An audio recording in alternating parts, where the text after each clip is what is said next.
پہنچ گئی. آپ دیکھیں ہمارے نوجوان جو نعت خوانیوں میں بیٹھ رہے ہیں یہ کیا کیا کام کر رہے ہیں, ان پہ کوئی اثر طاری ہو رہا ہے؟ اطمینان کے لیے جی نعت خوانیاں اٹینڈ کرتا ہوں میں. ابے بھائی تمہارے عمل میں تو چینج ہی نہیں آ رہا. نہ تم نمازی بنے, نہ تم نے لڑکی بازی چھوڑی, نہ تم نے گالیاں بکنا چھوڑی, نہ تم نے حرام کمانا چھوڑا. خالی تم نعت خوانیوں میں بیٹھ کے سمجھتے ہو کہ تم جنتی ہو جاؤ گے. تقاضائے شریعت کہاں چلے گا؟ خوف خدا پیدا کرنا پڑے گا, اس کی علامات اپنے اندر پیدا کرنی ہوں گی. اللہ نے اس کا حکم دیا. اور مجھے امید تو نہیں, خیر ریکویسٹ کر دیتے ہیں, امید بالکل نہیں, بالکل یعنی 1% بھی امید نہیں ہے مجھے ان نعت خوانوں سے کہ جو ایسے شعر پڑھتے ہیں کہ جن میں اللہ کے عذاب کی تحقیر ہوتی ہے. ایسے نعت لکھنے والے شعراء سے میری گزارش, ایسے شعر نہ لکھیں کہ ان کو بچوں کے سامنے پڑھا جائے تو وہ بے خوف ہو جائیں. مجھے دیکھ کر جہنم کو بھی آ گیا پسینہ, اوئے ہوئے, اسے دیکھ کے جہنم کو پسینہ آ گیا. چلو ہو سکتا ہے شاعر ایسا ہو بہت ہی متقی پرہیزگار, اور ہو سکتا ہے کہ بھئی اب آپ نے جب پڑھ دیا بھئی آپ سب عاشق رسول ہیں, آپ کو تو دیکھ کے جہنم بھی خوفزدہ ہو جائے گی, شرم سے آنکھیں بند کر لے گی کہ عاشق رسول کو اپنے اندر لے لوں. آپ ہو گئے خوش فہمی کا شکار, ہو گئے گا اچھا ہمیں دیکھ کے تو منکر نکیر بھی خبر سے چلے جائے گے. اور نہیں تو کہ عاشق رسول کو دیکھ کر تو وہ سوال بھی نہیں کریں گے, اس سے کیا سوال کرے, تو عاشق رسول ہے نکل جائیں گے وہ. یہ تصوراتی باتیں کر کر کے ہم نے بے خوف کر دیا قوم کو. یعنی یہاں تک میں نے جملے سنے کہ اوے بھائی ہمیں عذاب قبر سے نہ ڈراؤ, یہ تو فلاں مکتبہ فکر کا کام ہے, وہ کریں گے, یہ نہ کرو وہ نہ کرو, عذاب قبر منکر نکیر کے سوال, میدان معاشر میں ذلت. عاشق رسول کہیں ذلیل نہیں ہوگا. واہ نعرہ تکبیر, نعرہ رسالت, عاشق رسول کہیں ذلیل نہیں ہوگا. اچھا بیٹا ذرا سامنے آ جا, ذرا عاشق رسول کہتے کس کو یہ بتا ذرا. عشق کسے کہتے ہیں, محبت کسے کہتے ہیں؟ عشق تو قلبی کیفیت کا نام ہے, اس کی ظاہری علامات کون سی واجب قرار دی ہیں شیخ عبدالحق محدث دہلوی رحمۃ اللہ علیہ نے, وہ اندر ہیں تمہارے اندر علامات. شرم نہیں آتی کہ ایک آدمی پھوٹی کوڑی جیب میں نہ ہو اور کوئی کہے اور جی کروڑ پتی سیٹ صاحب, اور وہ کالر سیدھی کرے اور اکڑ کے بیٹھ جائے. اور آپ کے کیوں اکڑ رہا ہے؟ میں کروڑ پتی ہوں, پیسہ ہے جیب میں ایک بھی نہیں. تو پھر اس نے کہا یار تمہارا دماغ خراب ہے, عشق کی کوئی علامت اندر نہیں. وہ نعت خان نے کہا ہے ہم سب عاشق رسول ہیں, تو اس لیے میں چوڑا ہو کے بیٹھا ہوں, خدا پہ خوف کریں. اب ایک سمجھانے کے لیے مثال دیتا ہوں. ایک آ جائے, میں آپ کی بہن یا بیٹی سے شادی کرنا چاہتا ہوں. اچھا کتنے پڑھے ہو؟ میٹرک فیل. پیسہ کتنا ہے؟ پھوٹی کوڑی بھی جیب میں نہیں ہے جی. جاتے ہوئے آپ سے 10 روپے مانگ کے جاؤں گا تب چائے پیوں گا, صبح سے ناشتہ بھی نہیں ملا. اور بھی حرکتیں کرتے الٹی سیدھی جی, وہ تو بالکل جاری و ساری ہیں. دن کے 12 بجے کالج کے باہر ہوتا ہوں, اور نائٹ میں ایک ایجوکیشن سینٹر سے لڑکیاں باہر نکلتی ہیں, وہاں بھی کھڑا ہوتا ہوں. ساری خراب حرکت ہے. ارے بھائی تو تجھ جیسے موبائل کو دوں گا اپنی بیٹی. لیکن ایک منٹ, سارے مجھے دوست کہتے ہیں میں ہیرو ہوں, اور چونکہ میں ہیرو ہوں اور ہیرو کو تو ہیروئن ملتی ہے, تو کر دیجئے نکاح. بتائیے آپ, اس کے خالی دوست اگر اس کو ہیرو کہہ رہے ہیں تو ہیرو مان لیں گے آپ اس کو؟ اگر دوست اس کو کہتے ہیں سیٹ, یار تو سیٹ لگتا ہے, سیٹ کروڑ پتی سیٹ لگتا ہے, ذرا پینٹ شرٹ پہن لیتا ہے, تو لگتا ہے کسی کروڑ پتی کی اولاد ہے. بعض ایسے ہوتے ہیں خوبصورت سے گورے چٹے ہوتے ہیں نا, اچھا سا لباس پہن لے تو لگتا ہے پوش علاقے کا بچہ, برگر فیملی کا, لیکن ہوتا وہ لیاری میں رہتا ہے, کبھی آپ ادھر ادھر, ایسے بیچارہ چھوٹے گھر کا ہوتا ہے, لیکن لگنے میں لگتا ہے ایسا.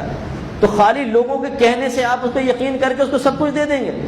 لیکن یہ عشق رسول دین کا معاملہ ایسا ہے, دین سے ملے بڑے متقی آدمی ہیں, نہ تقوی کا پتہ نہ متقی کا پتہ, نہ تقوی کی علامات. ارے بھائی کیسے یہ متقی؟ ظاہری علامت تو کوئی بھی نہیں ہے. ماشاءاللہ مسجد میں 10,000 روپے چندہ دیتے ہیں ہر مہینے, یہ متقی ہو گیا, اور وہ خوش ہو رہا ہے, چوڑا ہے, چودھری صاحب بھی تو چوڑے ہے, متقی, انا متقی. ارے بھائی تو کہتے ہیں متقی ہو گیا, خالی لوگوں نے کہا متقی ہو گئے.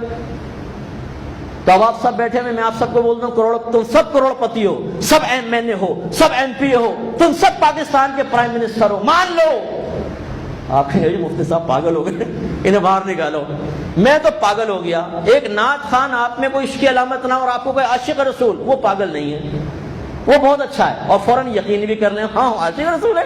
اچھا ہم جائیں گے جہنم ڈر کے پیچھے ہٹ جائے گی, فرشتے کہیں گے حضور آپ کہاں تھے, تشریف لائیے, جنت آپ کا انتظار کر رہی ہے, وہ اٹھایا جنت میں ڈال دیں گے. یار اس خوش فہمی کی دنیا سے کب باہر نکلیں گے ہم لوگ؟ یہ سارے قرآن بند کر دیں, سارے احکام فراموش کر دیں, یہ معاذ اللہ بیکار احکام ہیں. نبی کریم نے جو بیان فرمایا سب بیکار ہے۔ اب نعت خان یہ فیصلہ کرے گا کہ کون جنت میں جائے گا، کون جہنم میں جائے گا، کس سے منکر نکیر سوال کریں گے اور کس سے نہیں، اور کس کو دیکھ کے جہنم کو پسینہ آئے گا اور کس کو نہیں آئے گا، وہ فیصلہ کریں گے۔ اب آپ اندازہ کریں کہ جب قوم کی سوچ یہ بن جائے کہ وہ قرآن سے ہدایت نہ لے، حدیث سے نہ لے، علماء سے نہ لے، مفتیان کرام سے نہ لے، جو ہدایت کی بات کرے تو مت کر نصیحت ناصحہ، دل میرا گھبرائے ہے، اس کو دشمن جانو ہوں جو مجھ کو سمجھائے ہے، جب یہ سوچ بن جائے اور وہ ہدایت ان اشعار سے لے جن اشعار میں تخیلات اور تصورات قائم کیے گئے ہیں اور ان سے اپنے اخروی نتائج کو مرتب کرنا شروع کر دے، وہ قوم کیسے فلاح پا سکتی ہے؟ وہ کیسے ایک اچھی قوم بن سکتی ہے؟ وہ کیسے کامیاب ہو سکتی ہے؟ آپ غور کر لیں کہ ان سوشل میڈیا نے ہمارے نوجوانوں کو تباہ کیا۔ ایک بات سمجھانے کی کوشش کر رہا ہوں، سمجھیے گا۔ اور اس نے ہمارے نوجوانوں کی تعمیری سوچ کو تخریب میں بدل دیا، جنسیات کو عام کر دیا، جنسی ہوس اتنی غالب کر دی کہ ہر تیسرے نوجوان کے ذہن میں سیکس سیکس سیکس، گندگی، پورن ویب سائٹس کے وزٹ، گندی سیکس آڈیو سننا اور ویڈیوز دیکھنا، یہ سب نوجوانوں کو ادھر کوٹ کوٹ کے بھر گیا ہے۔ تو آپ کے ملک ترقی کیسے کرے گا؟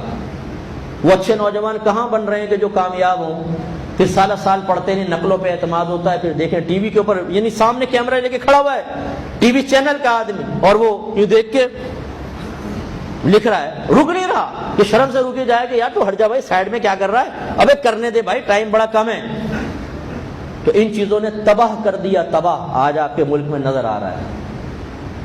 اس کا مطلب یہ ہوا کہ اگر ہم خوابی دنیا میں رہے تو حقیقت کو نہیں بدل سکتے، محنت کرنی پڑے گی تو ملک ترقی کرے گا، محنت نہیں کرتے تو نوجوانوں کا یہ حال ہے۔ بے روزگاری کا شکوہ ہے کہ گورنمنٹ روزگار نہیں دے رہی، تم نے روزگار حاصل کرنے کے لیے کیا کیا؟ نہ آپ پڑھ کر دیتے ہیں سال بھر، آوارہ دوستوں کے ساتھ گھومتے ہیں، سوشل میڈیا پہ آپ ہمیشہ رہتے ہیں، واٹس ایپ پہ آپ 24 گھنٹے لٹکے رہتے ہیں، لڑکیوں سے آپ کی دوستیاں ہیں، آوارہ گردیاں آپ کر رہے ہیں، نقلوں پر اعتماد کر رہے ہیں۔ کیسے آپ کامیاب ہو کے اچھے پڑھے لکھے ایک انسان بن کر ایک اچھی ڈگری لے کر صحیح نوکری کے قابل ہوں گے؟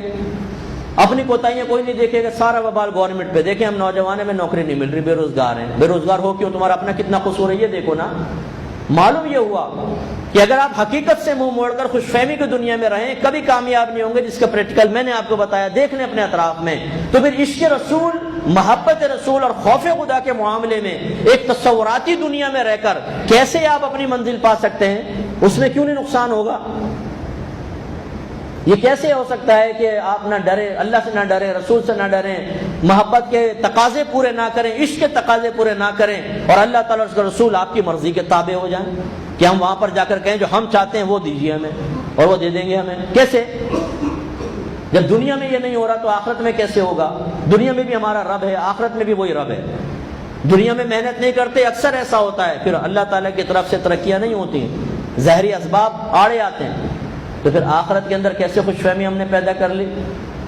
تو میں آپ کو مایوس نہیں کر رہا ہوں، اللہ کی رحمت بہت بڑی ہے، سرکار شفاعت بھی کریں گے، لیکن وہ رحمت الہی میرے آپ کی طرف متوجہ ہوگی اور سرکار آپ کی میری شفاعت ضرور کریں گے، یہ گارنٹی نہیں ہے۔ یہ تب ہے جب ایمان بچا کر لے کر گئے، اگر اللہ نہ کرے بے پرواہی کی زندگی سے ایمان ہی برباد ہو گیا، نہ رحمت متوجہ ہوگی نہ سرکار شفاعت کر سکیں گے۔ وہ تو مسلمان کے لیے، کافر کے لیے ہے ہی نہیں۔ جس طرح ہم ہر ایک سے دوستیاں کر کے اور ان کے ساتھ ان کے غلط عقیدے والے کے ساتھ بھی اٹھتے بیٹھتے، نہ معلوم کب مرتد ہو جائیں، کب غلط عقیدہ ذہن کے اندر آ جائے، تو پھر آپ یہ سمجھیں کہ میدان معاشرے میں سرکار شفاعت کریں گے؟ کبھی نہیں کریں گے، چاہے اپنے منہ سے کتنے اپنے آپ کو عاشق رسول کہتے رہے۔ اس لیے اللہ سے ڈرنے کا حکم ہے، ہمیں ڈرنا چاہیے، یہ بہت ضروری ہے۔ اور اللہ تعالیٰ آگے فرماتا ہے ان اللہ کان علیکم رقیبا، بے شک اللہ تعالیٰ تم پر نگہبان ہے۔ اللہ تعالیٰ ایک ایسا نگہبان ہے، دیکھیں ایک ایگزامینیشن ہال ہوتا ہے نا، بلا تمثیل کہہ رہا ہوں، اس میں 2-3 ٹیچرز گھوم رہے ہوتے ہیں، بچے لکھ رہے ہوتے ہیں، لیکن ان کی توجہ بھی سب پر نہیں ہوتی۔ وہ پیچھے کو جاتے ہیں تو آگے والا ہوشیار ہو جاتا ہے، وہ آگے کو آتے ہیں تو پیچھے والا چاقو چوبند ہو جاتا ہے اور نقلیں شروع کر دیتا ہے۔ یہ بھی نگہبان ہے لیکن غافل نگہبان ہے۔ اللہ تعالیٰ کا ساتھ ایسا معاملہ نہیں ہے۔ اللہ تعالیٰ کا کمال قدرت یہ ہے، ابھی ہم سب بیٹھے ہوئے ہیں نا، میرے دل میں میرے ذہن میں کیا چل رہا ہے اللہ تعالیٰ کو معلوم ہے، آپ سب کے دل میں ذہن میں کیا چل رہا ہے یہ بھی اللہ کو معلوم ہے۔ کون اسپیچ سن رہا ہے اور کون سنتے سنتے کہیں اور اس کا ذہن گیا ہوا ہے، یہ سب اللہ کو پتہ ہے۔ کون کرکٹ کے بارے میں سوچ رہا ہے، کون کاروبار کے بارے میں، اور کون رات کو فیس بک پر چیٹ کرنے کے بارے میں سوچ رہا ہے، اللہ تعالیٰ کو سب پتہ ہے۔ اور ایک لمحہ غافل نہیں ہوتا اللہ تعالیٰ، ایک لمحہ بالکل ایسے جیسے آپ کے سامنے ایک مانیٹر رکھ دیا جائے نا، بلا تمثیل کہہ رہا مانیٹر رکھ دیا جائے، بس آپ اس میں جو آدمی چل رہے پھر رہے ان کی نقل و حرکت دیکھیں تو آپ ایک کو مانیٹر کرنا بہت آسان ہے۔ تو جس طرح ہم، اور اس میں وہ بھی ایک ہی آدمی، یعنی کہ 5-6 کو ادھر جا رہے ادھر، ایک ہی آدمی ہو تو اس کو مانیٹر کرنا بہت آسان ہے۔ لیکن اگر 10 کیمرے 10 مانیٹرز رکھ دیے جائیں، یا ایک ہی ہے اس پہ 50 آدمی ہے، کوئی یہاں جا رہا ہے کوئی وہاں جا رہا ہے، کوئی ٹیبل پہ کام کر رہا ہے، کوئی دیوار پہ کھڑا ہوا ہے، کوئی سیڑھی پہ چڑھا ہوا ہے، اب کہیں سب کی نقل و حرکت میں نگاہ رکھو تو مشکل ہے کہ نہیں؟ تو جیسے ہم ایک کو خالی دیکھیں نا، ایک مانیٹر اور ایک ہی آدمی ہو، یہ ایزی ہے ہمارے لیے۔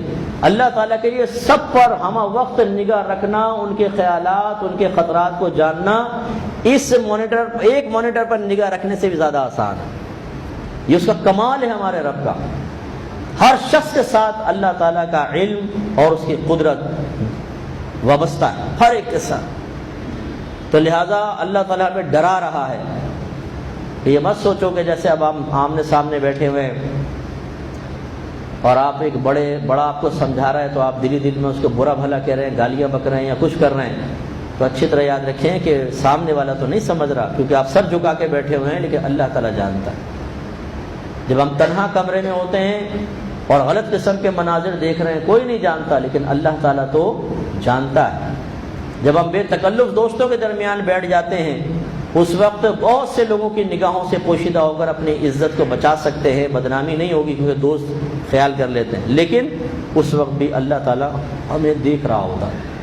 اس لیے آج کے درس سے خالی میرا بیان کرنا اور صرف آپ کا سن لینا، یہ ہمیں صرف اتنا تو نفع دے گا کہ رحمتیں نازل ہوں گی، برکتیں، ہمیں ثواب مل گیا، لیکن یہ کافی نہیں ہے۔ آج جا کر غور و تفکر کریں کہ میرے دل میں خوف خدا ہے یا نہیں ہے، میں اللہ کے عذاب سے ڈرتا ہوں کہ نہیں، اس کی ظاہری علامات میری ذات میں ہیں یا نہیں، اور اللہ تعالیٰ مجھ پر رقیب ہے، نگہبان ہے، کیا میں اللہ کے دیکھتے رہنے کے یقین کے باوجود اپنے عمل کردار سوچ فکر میں تھوڑی بہت تبدیلی لاتا ہوں یا بالکل بے پرواہ رہتا ہوں؟ یہ چیز بہت ضروری ہے، اس پر جا کے غور و تفکر کیجیے گا۔ وآخر دعوانا ان الحمد للہ رب العالمین۔